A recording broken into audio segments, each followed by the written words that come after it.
What are the top 10 reasons not to move to Vashon Island? I got at least 10 reasons for you not to come here. You ready? You want to find out what they are? Because, look, obviously it's beautiful here and a lot of people want to move here, but there are really good reasons not to come.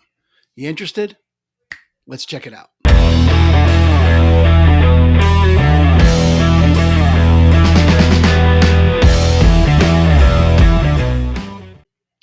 Look, if you're on this page, you obviously have some interest in Vashon Island. This would be a weird place to be if you didn't. And my name is Aaron Hendon. I work with Christine Company over at eXp Realty. I have lived on Vashon for 10 years, in Seattle for about 23. Don't even talk to me. It makes me feel old.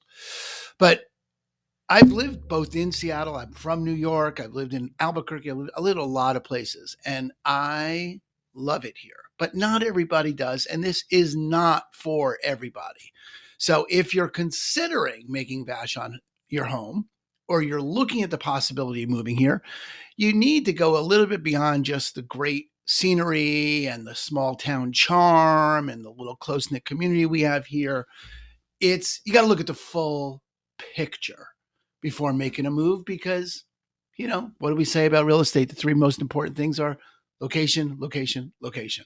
And this location has a lot of advantages, but it also has some disadvantages. So maybe right for you, may not be. Let's check it out. Ready to go. Here's the top 10 reasons. Okay. Reason number one, you're isolated. It's an island. You are on your own. Now, look, it's accessible only by ferry, and we'll talk about the ferries in a little bit. But, there's a couple things about it being isolated and just available by ferry. Okay. It makes commuting a challenge. It makes emergencies a challenge. We'll get into those a little bit more as we talk. There's not quick, easy access to the mainland. And, I always tell people, look, no one moves to Vashon because they love the nightlife. It's isolated. It's quiet. It's moving out to the country. Now, it's just a 20-minute boat ride. But the truth is, if anyone wants to see me off island, it takes me an hour and a half between getting to the boat, being on the boat, waiting for the boat, getting to where it's an hour and a half to get anywhere. And it just is. That's just how it is. So, you got to be willing to move an hour and a half from anything, just in terms of planning and getting there. You got to tack that on. Now, I find it worth it, but if that's a problem, you don't want to live here. Okay. In fact, when my wife and I moved here, we had lived in Seattle for about 15 years already, something like that, 12 years.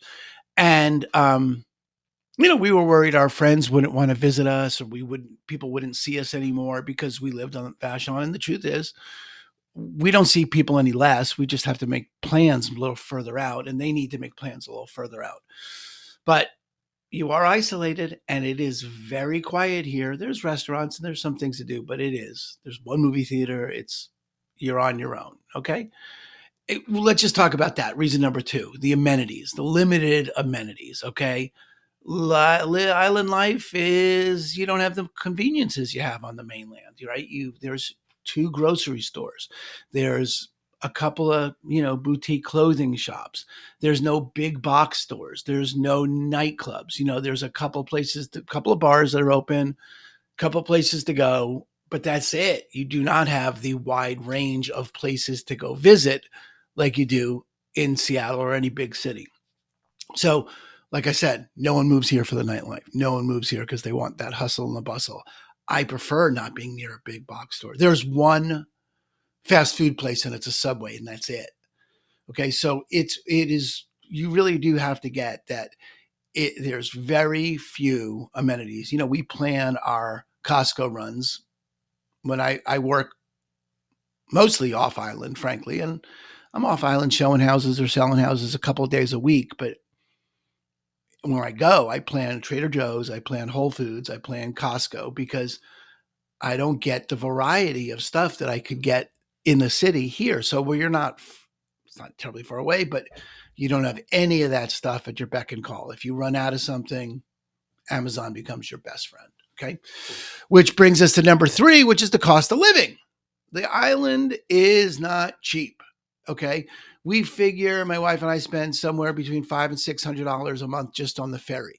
Okay. You get a 10 travel pass on the ferry, and it's cheaper than buying the individuals by a good shot.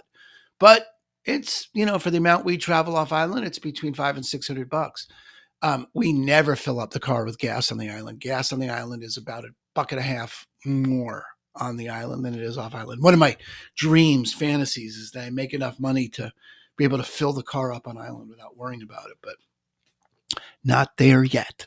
All right. Food is more expensive. It's not the cheapest place to live. Okay. Like I said, we do our big runs when I go off island, Whole Foods, Trader Joe's, Fred Meyer, saving grace in terms of saving us money on our food. Um, it just costs more to live here. Okay. The housing is about the same as Seattle, more or less, but the associated costs are in fact higher. You got to plan that in, build that in. Okay. Number four, right? When you're building that in, you got to count on understand the limited number of job opportunities. There's not a lot of career paths. Now, the pandemic made work from home a real option. And if you telecommute, you might as well be here. You can work from anywhere. It's just perfect. But there are limited opportunities on the island. Now, my experiences within 10 years, having lived here for 10 years, people sort out how to work on the island or how to commute less. There are a few freaks that commute to Redmond every day, but that's like 4 hours, 2 hours each way. Now, look, I grew up in New York, and I consider them all freaks in New York because they travel 2 hours each way, go from Long Island to where I grew up to the city. Just the traffic sitting on the parking lot, that's the Long Island Expressway, is a deal. So it happens, and that may be a lifestyle for you, but commuting is a problem for me and my family, and I wouldn't want to do it. So unless you have solid job opportunities where you don't need to travel to Seattle, you do want to consider the limited amount of work that's available on the island. Okay. Number five, it's a small community. Now that may be what attracted you to Vashon, is that it's a small community and you dig that. That's great. Tight knit, but it's a double-edged sword, right? There's, you get really tight with people. You'll find a tribe and you'll get in with people, especially if you have kids. You'll hook up with the kids that, parents that go to school with them, and everyone makes friends on the island. No one's alone. But again, like no one moves here because they love the nightlife. People don't move here because they love being close to people. Everyone's got a little bit of, you ever hear the Seattle freeze? Vashon's a little bit up level from that, right? No, people are like, leave me alone. Don't talk. Everyone lives on, an acre or 5 acres, 10 acres in the middle of the woods. No one's here because they want to be close to people. So, it's a close community, but it's also distant in a lot of ways. Okay. Everyone's going to know your business after a time, and that's just how it's going to be. The other side of that sword is I've lived here for 10, 11 years. My kids have been here for that long.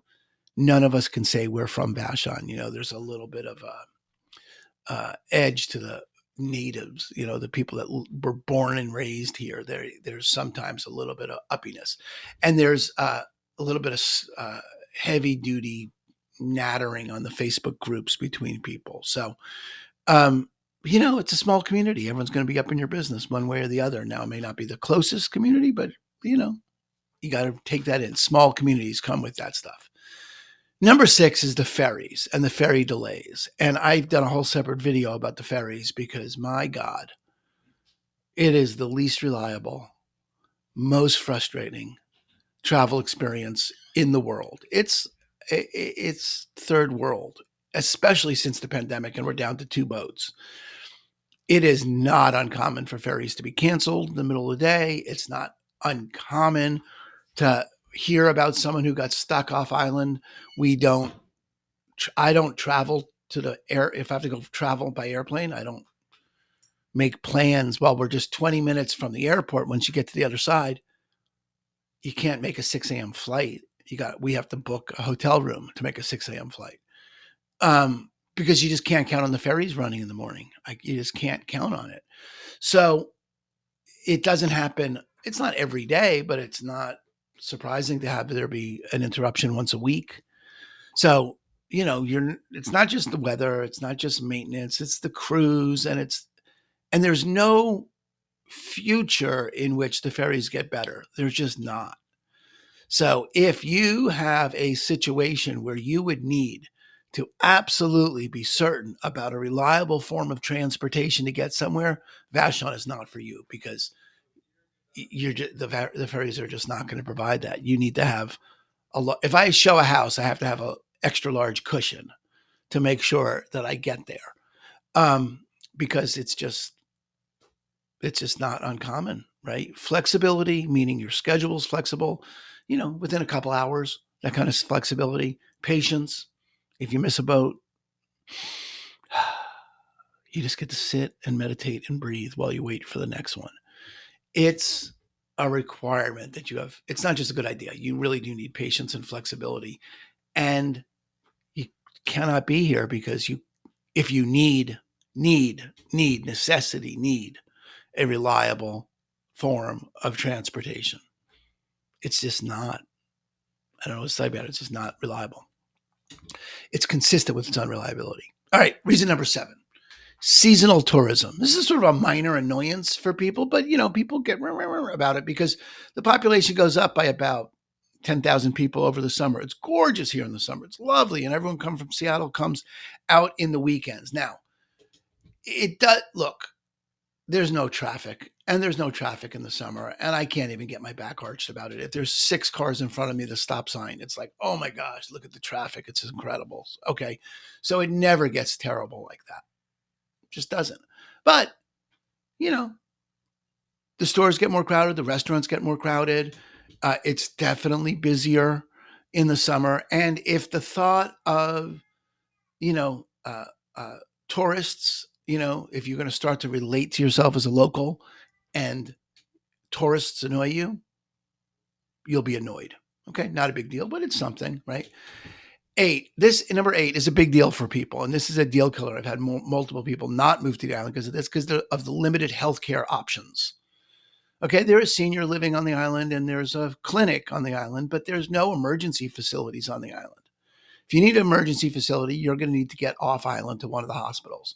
Everyone here pretty much carries a rider on their insurance for heli transportation. So if God forbid anything happened and you needed to be helicoptered off, you got it covered because your regular insurance won't cover it. It's not a big rider, but you do need it.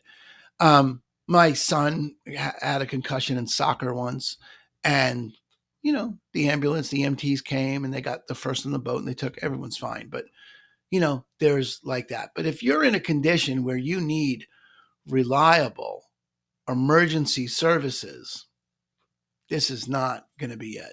Okay, you're just not. There's no 20. I mean, there's EMTs 24 hours, but there's no clinic. There's no hospitals. That's all off island, and there's a dead spot in the ferries from about 1 a.m. to 5 a.m. where you're not getting off by ferry. So if emergency healthcare is a thing for you, the island is not for you. Number 9 is the weather. And let's just face it, if you are coming from Seattle, it's the exact same. It's the north wet. It's the great north wet. It really just is. It's gray and it's rainy. But if you're coming from out of state or someplace where it's sunny all the time or hot or dry, or if your mood and activities depend on the weather and sunshine, the Pacific Northwest is not for you. All right. I mean, we learned really quickly. I lived in Albuquerque for 12 years, 13 years, in Phoenix for 3, and we moved here. And, you get really clear that nobody cancels plans because of the rain. But that's a Pacific Northwest thing, not a Vashon thing. Vashon has the same weather as any place else in the Pacific Northwest. It's cold, it's gray, it's damp for 8 months of the year, 9 months of the year, something like that. Okay. And the 10th reason not to move to the island are the educational options. Now, the truth is that is why I moved to the island, because the public school is great. And there's one great private school that my daughter chose to go to. Those are really good choices, but that's it. That's limited. You don't have other alternatives. If you are used to or feel like you would want multiple different choices of places to send your kids for school, this isn't going to cut it. Okay, specialized programs, specialized extracurricular activities. It's got the normal softball, baseball, football, lacrosse kind of stuff, but it doesn't have anything else. Okay. Uh, there's a debate club and there's stuff. It's a good high school. It's a good grade school. The private school that my kid went to is fantastic. But I don't have any particular complaints about it, but it's limited. And if that's what you really do need to understand about moving to the island is you're limiting your resources, you're limiting your options. You're moving to the country, you're moving to in the middle of the woods, you're moving to an island. And choosing a home is not just about the property, it's about the lifestyle that comes with that property. So if the lifestyle that you're looking for is isolated, alone, where you don't need to get off island, then none of these are probably concerns for you. But if you don't want to be in a close knit community where everyone knows your business and you have to deal with neighbors like that, and if you don't want to live out on your own, like there's only one or two neighborhoods here where kids can go trick or treating. Everything else is completely rural. You don't get to go door to door in any other neighborhood. Now, of course, the downtown opens up and you can go trick or treating with everybody, but it's a very small town environment. So you really do need to understand that location, location, location in this case has some trade offs. Okay. You don't get the nightlife, you don't get the options for a lot of different things that you would get on the mainland. And those are reasons maybe for you to not come. Now, look, I appreciate your coming to the channel. I appreciate your watching. I've lived here for 11 years. I've raised 2 kids here. We love it. Okay. But it's not for everybody. If you have questions about what this would mean for your circumstances, your situation, let me know. That's what I'm here for. Okay. Love to talk to people about the island. Um, if this was valuable to you and you enjoyed it and you think this made a difference, then please, by all means, share it, subscribe, like it, comment, all that good stuff. Let me know what questions you have, what I can do for you. My name's Aaron Hendon with Christine and Company over at eXp Realty, and I'll talk to you later. Peace.